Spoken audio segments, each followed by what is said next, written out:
Shalom sahabat terkasih di dalam Tuhan. Semoga senantiasa diberi kesehatan dan berkat berlimpah dari Tuhan Yesus Kristus. Bacaan dari kitab Mika bab 6 ayat 1-16, tanggal 19 Oktober 2021. Pengaduan, tuntutan dan hukuman Tuhan terhadap umat-Nya. Baiklah, dengar firman yang diucapkan Tuhan.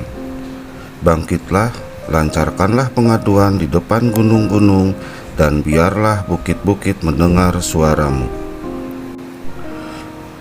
Dengarlah, hai gunung-gunung, pengaduan Tuhan, dan pasanglah telinga, hai dasar-dasar bumi. Sebab Tuhan mempunyai pengaduan terhadap umat-Nya, dan Ia berperkara dengan Israel. Umatku, apakah yang telah kulakukan kepadamu? Dengan apakah engkau telah kulelahkan? Jawablah aku. Sebab aku telah menuntun engkau keluar dari tanah Mesir, dan telah membebaskan engkau dari rumah perbudakan, dan telah mengutus Musa dan Harun dan Maryam sebagai pengajurmu. Umatku, baiklah, ingat apa yang dirancangkan oleh Balak Raja Moab, dan apa yang dijawab kepadanya oleh Bileam bin Beor, dan apa yang telah terjadi dari Sitim sampai ke Gilgal, supaya engkau mengakui perbuatan-perbuatan keadilan dari Tuhan. Dengan apakah aku akan pergi menghadap Tuhan dan tunduk menyembah kepada Allah yang di tempat tinggi?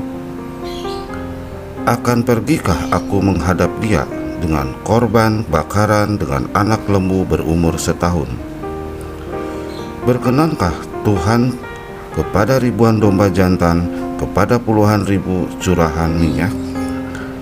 Akan kupersembahkan anak sulungku karena pelanggaranku, dan buah kandungku karena dosaku sendiri. Hai manusia, telah diberitahukan kepadamu apa yang baik dan apakah yang dituntut Tuhan daripadamu, selain berlaku adil, mencintai kesetiaan, dan hidup dengan rendah hati di hadapan Allahmu. Dengarlah, Tuhan berseru kepada kota, adalah bijaksana untuk takut kepada namanya. Dengarlah, hai suku bangsa dan orang kota, masakan aku melupakan harta benda kefasikan di rumah orang fasik, dan takaran eva yang kurang dan terkutuk itu? Masakan aku membiarkan tidak dihukum orang yang membawa neraca palsu, atau pundi-pundi berisi batu timbangan tipu? Orang-orang kaya di kota itu melakukan banyak kekerasan, penduduknya berkata dusta, dan lidah dalam mulut mereka adalah penipu. Maka aku pun mulai memukul engkau, menanduskan engkau oleh karena dosamu.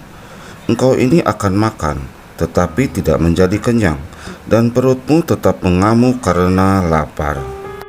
Engkau akan menyingkirkan sesuatu, tetapi tidak dapat menyelamatkannya, dan apa yang dapat kau selamatkan akan kuserahkan kepada pedang. Engkau ini akan menabur, tetapi tidak menuai. Engkau ini akan mengirik buah zaitun, tetapi tidak berurap dengan minyaknya, juga mengirik buah anggur, tetapi tidak meminum anggurnya. Engkau telah berpaut kepada ketetapan-ketetapan Omri, dan kepada segala perbuatan keluarga Ahab. Dan engkau telah bertindak menurut rancangan mereka, sehingga aku membuat engkau menjadi ketandusan, dan pendudukmu menjadi sasaran suitan. Demikianlah aku akan menanggung pencelaan dari pihak bangsa-bangsa. Demikianlah sabda Tuhan. Syukur kepada Allah. Allah menuntut umat-Nya. Allah menuntut umat-Nya. Ia menuntut bukan dengan kurban bakaran atau persembahan, bukan pula dengan nyanyian atau puji-pujian, sebab Allah tidak menyukai kurban bakaran dan pujian yang dinaikkan dari hati yang jahat. Penulis kitab Mika mencatat bahwa Allah menuntut 3 hal dari Israel, yakni berlaku adil, mencintai kesetiaan, dan hidup rendah hati di hadapan Allah. 3 hal itu dituntut Allah karena umat pilihannya telah kehilangan keadilan, kesetiaan, dan kerendahan hati di dalam diri mereka. Dan ini semua tampak dalam perbuatan mereka setiap hari. Sekalipun mereka mempersembahkan banyak kurban, bakaran, dan menaikkan pujian kepada Allah, perbuatan mereka terhadap sesama mengingkari semua itu. Tuhan tidak menutup mata atas semua perbuatan jahat yang dilakukan umatnya. Ia tidak silau dengan sebanyak apapun kurban yang mereka persembahkan. Karena itu Tuhan akan menghukum mereka, membalaskan dengan setimpal apa yang telah mereka perbuat terhadap sesama. Allah juga menuntut ketiga hal tadi kepada setiap umatnya pada masa kini. Pertama, Allah membenci ketidakadilan, karena perlakuan tidak adil menimbulkan penderitaan bagi manusia. Di dalamnya ada hak orang lain yang dirampas. Kedua, Allah menuntut kesetiaan yang didasarkan pada kasih setia Allah, karena Allah senantiasa membelas kasihan kepada manusia. Ketiga, kita juga dituntut untuk hidup rendah hati di hadapan Allah. Orang yang tinggi hati sulit untuk bersikap taat dan setia kepada Allah, sebab ia hanya bersandar pada pengertian sendiri. Sebaliknya, orang yang rendah hati hidup dalam ketaatan dan kesetiaan kepada Allah. Jika kita berpikir dengan memberikan persembahan besar dan menyanyikan pujian indah kita dapat lepas dari tuntutan Allah, itu keliru. Allah sudah memberitahukan apa yang baik dan yang dituntutnya dari kita. Maka itulah harus kita kerjakan dan persembahkan kepadanya. Mari kita lakukan apa yang dituntutnya sebagai kehendaknya atas kita. Demikianlah sabda Tuhan. Terpujilah Kristus.